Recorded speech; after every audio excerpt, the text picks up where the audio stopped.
મધ્ય ગુજરાત વીજ company limited દ્વારા મહીસાગર જિલ્લાના સંતરામપુર અને કડાણા તાલુકામાં આકસ્મિક વીજ ચેકિંગ હાથ ધરવામાં આવ્યું। કંપનીની 31 ટીમો દ્વારા કુલ 772 વીજ જોડાણોની તપાસ કરવામાં આવી, જેમાં 98 કેસમાં વીજ ચોરી પકડાઈ।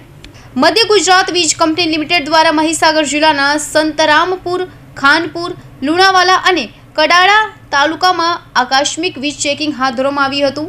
સંતરામપુર તાલુકામાં 379 વીજ જોડાણોની તપાસમાં 39 કેસમાં વીજ ચોરી મળી આવી છે, જેનો દંડ ₹6.02 લાખ થયા છે। કડાણા તાલુકામાં 393 જોડાણોમાંથી 59 કેસમાં વીજ ચોરી પકડાઈ છે, જેનો દંડ ₹7.11 લાખ નિર્ધારિત કરાયો છે।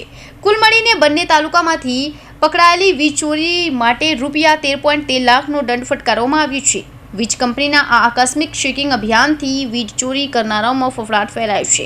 મધ્ય ગુજરાત વીજ કંપનીમાં સરપ્રાઇઝ ચેકિંગ કરવામાં આવ્યું, તેમાં મહીસાગર જિલ્લાના અલગ અલગ તાલુકાઓમાં થઈને કુલ 656 કનેક્શન ચેક કરવામાં આવ્યા અને તેમાંથી 88 કનેક્શનોની અંદર વીજ ચોરી ઝડપાઈ અને તેથી કરીને 15 લાખ જેટલા રૂપિયાનો દંડ ફટકારવામાં આવ્યો। Kaushik Patel report, Hind TV news, Surat.